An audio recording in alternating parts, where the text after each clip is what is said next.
To my channel Hema హంగామా. And ఈ రోజు హేమ హంగామాలో లైక్ 2 మూవీస్ అయితే చూడడం జరిగింది. ముందైతే ఒక మూవీ గురించి చెప్పేస్తా, అదే ముఫాసా. సో ఆల్రెడీ చాలా మంది ద లయన్ కింగ్ చూసి ఉంటాం కదా. సో దానికి సంబంధించి ఇప్పుడు ముఫాసా అంటే సింబా వాళ్ళ నాన్న కథ అనమాట మనకి చూపించడం జరిగింది. అయితే కార్టూన్ వర్షన్ లో పిల్లలు అయితే బాగా ఎంజాయ్ చేస్తారనిపించింది. 2D కన్నా 3D చూస్తే ఇంకా మంచి ఫీల్ ఉంటుందేమో అనిపించింది. కథ పరంగా చూసుకున్నా ఏం చూసుకున్నా ద లయన్ కింగ్ సింబా స్టోరీలో ఉన్నంత హైలైట్స్ నాకు ఇందులో అనిపించలేదు. టిమోన్ అండ్ పూంబాకి సంబంధించిన పాత్ర కూడా చాలా తక్కువ ఉంది. వాళ్ళు ఫన్ క్రియేట్ చేయడం అది మనం ఎక్కువ చూస్తూ ఉంటాం సింబా దాంట్లో, I mean the lion king లో. సో ఇప్పుడు ముఫాసాలో నాకు పెద్దగా అంత అనిపించలేదు. మెయిన్ థింగ్ మహేష్ బాబు గారి డబ్బింగ్ మనం చూస్తున్నాం అండ్ సత్యదేవ్ గారి డబ్బింగ్ కూడా హైలైట్ చేస్తూ చూసాం కదా. సో యాజ్ యూజువల్ బ్రహ్మానందం గారిది అండ్ అలీ గారిది డబ్బింగ్ చాలా బాగుంది పుంబా అండ్ టిమోన్ క్యారెక్టర్స్ కి. నాకు ఎక్కడో సత్యదేవ్ గారిది అండ్ మహేష్ బాబు గారిది ఇంకొంచెం వాయిస్ టెంపో పెంచొచ్చేమోగా, అలా అయితే ఇంకా బాగుండు కదా అన్న ఫీలింగ్ అయితే అనిపించింది. బట్ కొన్ని సీన్స్ మాత్రం అరే భలే ఉంది కదా అని అనిపించింది. అక్కడక్కడ చాలా బోర్ అనిపించింది. ఎంతైనా సరే ఆ వ్యత్యాసం అయితే చూపించారని చెప్పొచ్చు.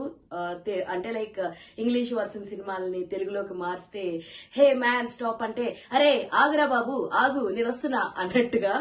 సో అలాంటి కొన్ని పాటలు ఉన్నాయి. ఇంకొంచెం వినసొప్పుగా ఉంటే బాగుండు అనిపించింది.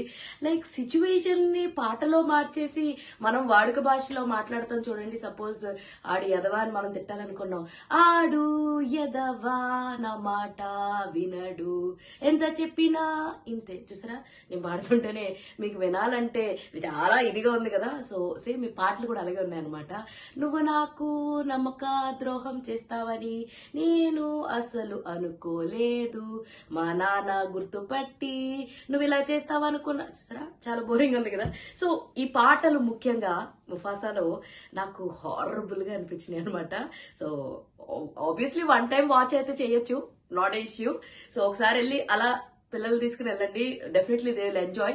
సో బాగా చిన్న ఏజ్ పిల్లలు అయితే ఎంజాయ్ చేస్తారు. కొంచెం పెద్ద అయిపోయి గేమ్స్ ఆడే ముదురు బుడంకాయలకైతే నచ్చవు అనమాట.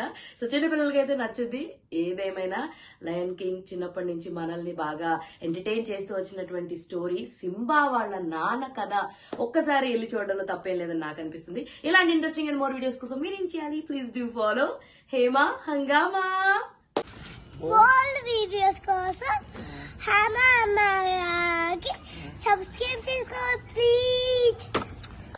ప్లీజ్ సబ్స్క్రైబ్ చేసుకోండి.